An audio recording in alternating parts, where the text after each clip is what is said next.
ভাইজান ফিরে কিছু করবি? আমি আইছি, তারপর তোমার খেতে কাজ করতে হইব। তোমার না কতবার কইছি তুমি বসে বসে খাইবা, খেতে কাজ করা লাগবে না। তুমি বাড়িতে চলো। কামের মানুষ হঠাৎ কাম বন্ধ করে দিলে অসল হয়ে যায়। এই রোদের মধ্যে থাকা লাগবে না, যা বাড়ি যা। আমি যে কয়দিন বাড়িতে আছি আমি তোমার খেতে কাম করবো। কও কি করতে হইব? তোরে কি আমি প্রফেসর বানাইছি খেতে কাম করণের লাইগা? প্রফেসরের বড় ভাই যদি খেতে কাজ করতে পারে তাহলে প্রফেসরও পারবো। কও কি করতে হইব? তোরে কিছু করতে হইব না, তুই আমার সামনে এসে বল। তোরে দেখলে আমার পরানটা এমনি জুড়াই দিবি। আচ্ছা আমি বসি। এই যে ভাইজান আমি বললাম তুমি কাজ করো। বেশিক্ষণ রোদে থাকিস না, শরীর খারাপ করবো। না ভাইজান কিছু হইব না, তুমি কাজ করো।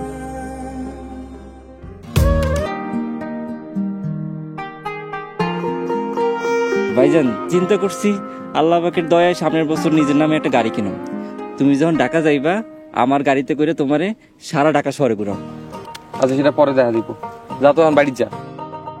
সামনের বার ছুটিতে এসে তোমারে বিয়ে করামো, মেয়ে দেখে রেখো। আমার বিয়া নিয়ে তোর চিন্তা করার লাগবে না। ভাইজান তুমি কি রাগ করে কইলা? আমি তোমার না জানাই বিয়ে করছি তার প্রতিশোধ নিতেছো?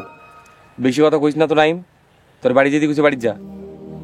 আমার যদি বাইসে থাকতো কত ভালো হইতো, আমগো সুদিন দেখে যেতে পারতো।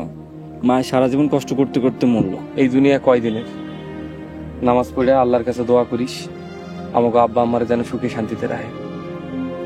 আব্বার কথা তো আমার কিছুই মনে নাই, মায়ের কথা অল্প কিছু মনে আছে। কিন্তু তোমার ভালোবাসা আমার আব্বা মায়ের কথা ভুলাই দিছে। তুমি না থাকলে আমার যে কি হইতো আল্লাহ জানে। তুই না থাকলে আমার কি হইতো জানি না, তোর মুখের দিক তাকায় আল্লাহ আমাকে এত রহমত করছে। ভাইজান তুমি আমার কাছে মা বাবার দুজনেরই সমান।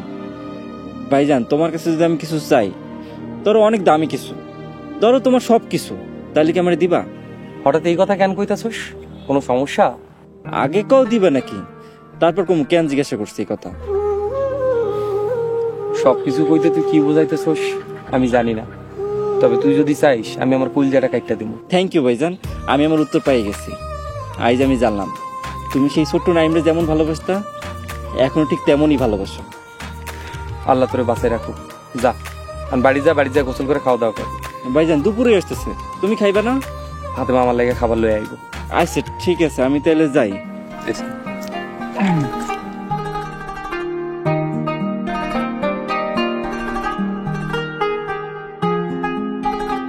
শোনো, কে তুমি? নাইম না? জি সরি, আপনাকে ঠিক চিনতে পারছি না। চিনবা কেমনে বাতে যা? তুমি তো সেই মেট্রিক পরীক্ষা দিয়া এই যে গ্রাম ছাড়ছো, আর তো তোমার আমি দেখতেই পাই নাই। শোনো, আমি হইলাম এই গ্রামের এই আব্দুল জব্বার মাতব্বরের ছেলে জামাল মাতব্বর। আমি এক যুগ ইতালি প্রবাসী ছিলাম। ভালো আছেন মাতবর চাচা? জি ভালো আছি। তো তুমি এখন কি করতেছো? শুনলাম তুমি নাকি এখন মাস্টারি করো। ঠিকই শুনেছেন, আমি শিক্ষকতা করি, তবে স্কুলে পড়াই না, ইউনিভার্সিটিতে পড়াই, অ্যাসিস্ট্যান্ট প্রফেসর। বাহ বাহ বাহ বাহ বাহ, খুব সুন্দর। তোমার বড় ভাই নাসির আমাগো খেতে বহুত কষ্ট করে কামলা দিয়া তোমারে লেখাপড়া শিখাইছে। তোমরা দোনো ভাই খুব ভালো মানুষ, তুমিও যেরকম ভালো, তোমার ভাই নাসিরও যেরকম ভালো। চাচা আমার একটু তাড়া আছে, আমি আসি। বাতিজা, শুনছি তুমি নাকি বিবাহ করছো, তো এক সময় সময় কইরা বৌমারে নিয়া তুমি আমাদের বাড়িতে আইসো। আসবো ইনশাল্লাহ। আজকে তাহলে আসি, আসসালামু আলাইকুম। ওয়ালাইকুম আসসালাম।